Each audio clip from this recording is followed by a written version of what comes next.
Innovation. As long as humanity has existed, we have always found new and improved ways of making things that make our lives easier. But this is not a linear process. What if you built something so amazing that it kills you? Today we'll be talking about inventions that backfired horribly.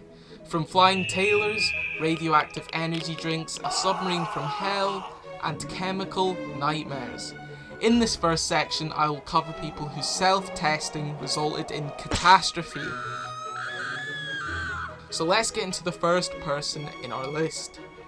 Franz Reichl, also known as Franz or Francois, was an Austrian-Hungarian man born in 1878 in what is now called the Czech Republic. He lived an ordinary life for the time and became a tailor. When he reached 20, Franz moved to France and started a new life there, trying to gain citizenship. He opened a dressmaking business which catered towards women from his homeland, and around 1910 he began work on his most famous piece of clothing, the parachute suit. You see, at the time the Wright brothers had only taken off some 7 years earlier, so aviation was still in its infancy, but there were still no safe working parachutes that existed at the time. So Franz, now legally called Francois, began to get to work. Early tests seemed successful when he used the foldable silk wings on dummies that were thrown from 5 floors. This led him to begin making the prototypes into a finished suit. His new one used 65 square feet of fabric and weighed around 150 pounds. He brought this suit to the French Aviators Association, who rebuked his design on the grounds that the canopy was not safe, and they pleaded with him to stop development on the suit. To which he kept working on it and began using the dummies again with his refined suit. In 1911, there was an award of 10,000 francs to be given to anyone who could make a safe, working parachute. One requirement was that it had to be 25 kilograms or less. Franz refined his design due to this and increased the surface area of the suit to 130 square feet of material, but his tests continued to fail. These series of failed tests continued throughout 1911 until 1912, when Franz announced to the press that he had received permission from the government to jump off the Eiffel Tower so that he could prove the worth of his invention. On Sunday, the 4th of February 1912, he would arrive at the Eiffel Tower with 2 friends, and his final suit was as much as 320 square feet of fabric, and had a canopy height of 5 feet. However, everyone believed he was to use dummies for this demonstration instead of a live jump. Even the government believed this too, and would never have given him permission if they knew he intended to do a live jump. He told reporters he intended to put his life fully in the hands of the suit, and believed wholeheartedly that it would work. He then began to ascend the tower. A guard who had seen previous dummy attempts argued with him until he was told by superiors to stand down. All this dissuading was getting to Franz visibly, and by 8 AM they continued their ascent. And by 8:22 AM it was showtime. Standing on a stool and using a piece of paper to check the wind direction, Franz hesitated on the rail for only around 40 seconds, until finally he jumped from the tower. Oh, I'm sure for a couple seconds he thought it worked, but within moments he was a mangled pile at the bottom of the Eiffel Tower.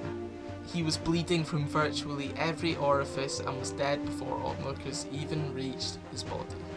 One thing we can learn from this is that these people cannot be told no. This whole time Franz had people on his shoulder telling him to stop before he gets himself hurt, but the allure of fame and fortune that comes with inventing a revolutionary item is too tempting for these inventors. So with that, let's get into the second person of this segment, Otto the Flying Man. Karl Wilhelm Otto Lienthal was born in 1848 in the German Kingdom of Prussia and had a normal childhood. In 1867, he served in the Franco-Prussian War, and when he came home, he married his wife Agnes Fischer. He was a staff engineer with several engineering companies and owned multiple patents. This financial comfort allowed for Carl to spend much time on one of his biggest passions, which was aviation. Carl was before the time of even France, so he had even more rudimentary methods to work with. He made dozens of monoplanes, biplanes and winged aircraft and refined each and every one to support weight as best as possible. During his life, he had also developed an extremely successful patent for a small engine. This gave him the financial freedom to spend as much as he wanted on his aviation dreams. He even had many test sites across Germany to try out his flying machines, and even made a series of man-made hills to hopefully improve results. Unlike France, however, Otto received worldwide acclaim for his work and was even given the name the Father of Flight. And while he never created anything earth-shattering, his works and theories absolutely revolutionized aviation. However, this video is about death, so let's get to that part.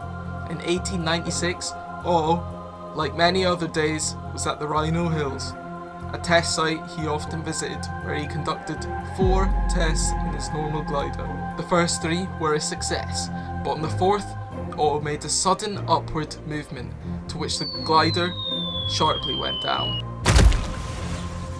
Otto survived his crash and was taken by a horse-drawn carriage to Stockholm, where he was examined by a physician who said he had fractured his 3rd cervical vertebrae. He soon became unconscious and was hastily transported to Berlin, where Ernst von Bergmann, one of Europe's most acclaimed surgeons, operated on him. But a few hours later, and 36 hours following the crash, Otto died.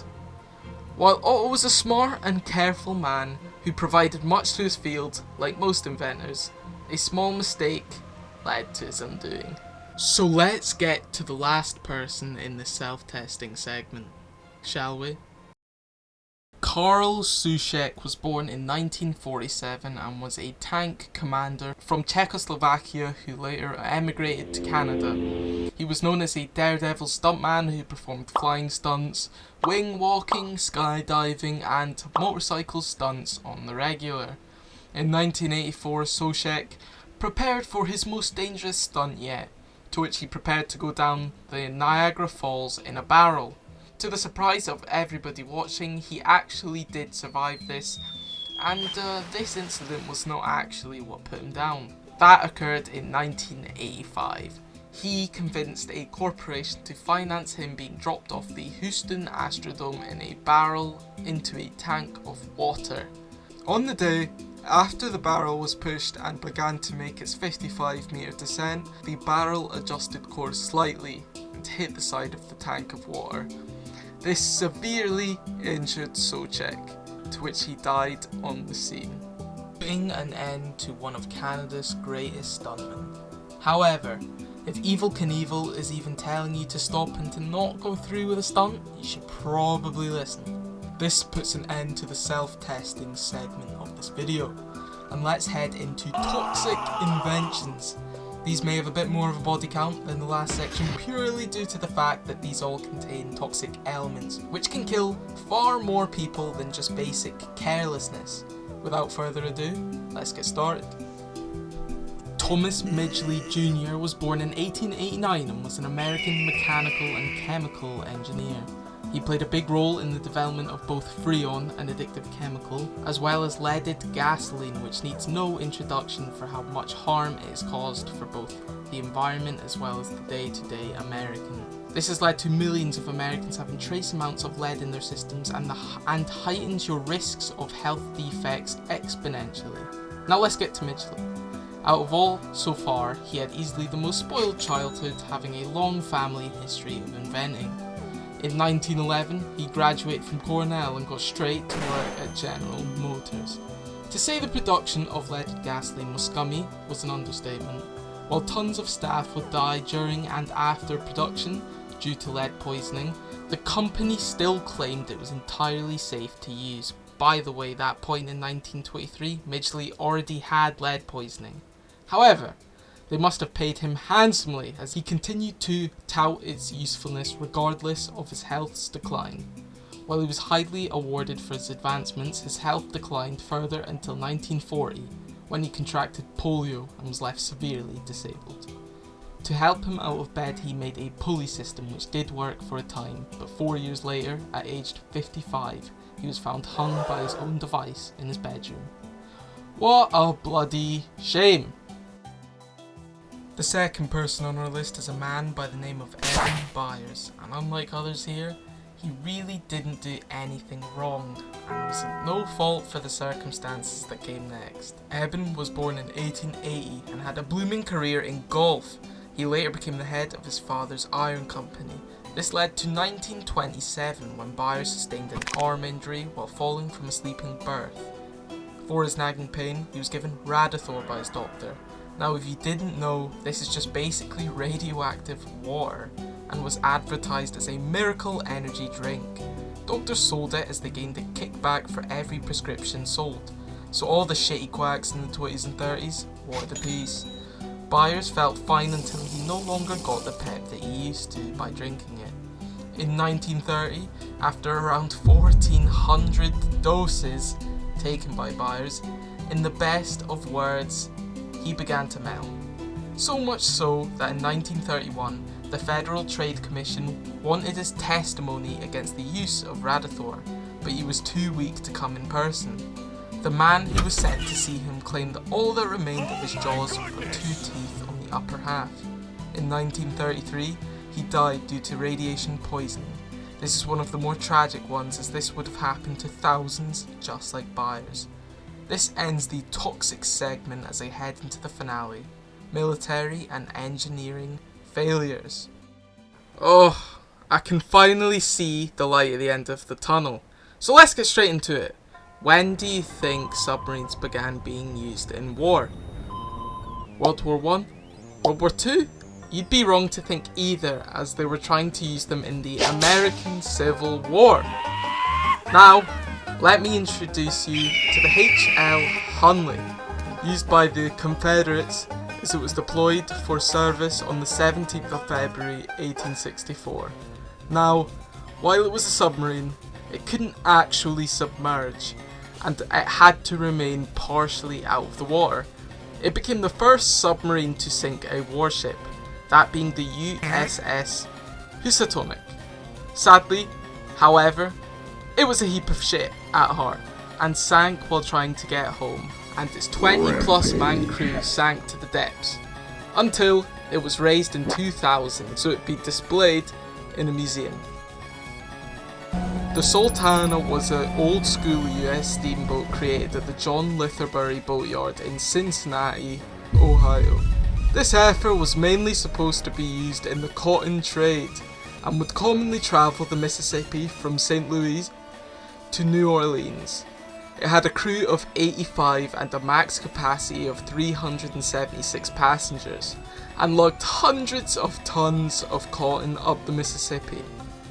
On April 27, 1865, the boat was carrying an astonishing 2,127 people that day, over 5.5 times the capacity. While it was noted that the boat commonly carried soldiers, as this was during the Civil War, it was evident as this would not do, as later on that day, 3 out of 4 of the boilers on the boat would explode simultaneously, causing chaos. Over 1,864 people perished as a result, a majority being Union soldiers. This incident was largely covered up at the time due to the fact that John Wilkes Booth, the guy that topped Abraham Lincoln, was killed the day before, so the newspapers kinda tried to push this under the rug. But that's basically a wrap. Thank you very much if you've made it to the end of this video.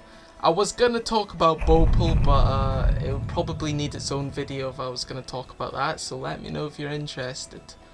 I would really appreciate it if you subscribed, and that's basically it. Thanks.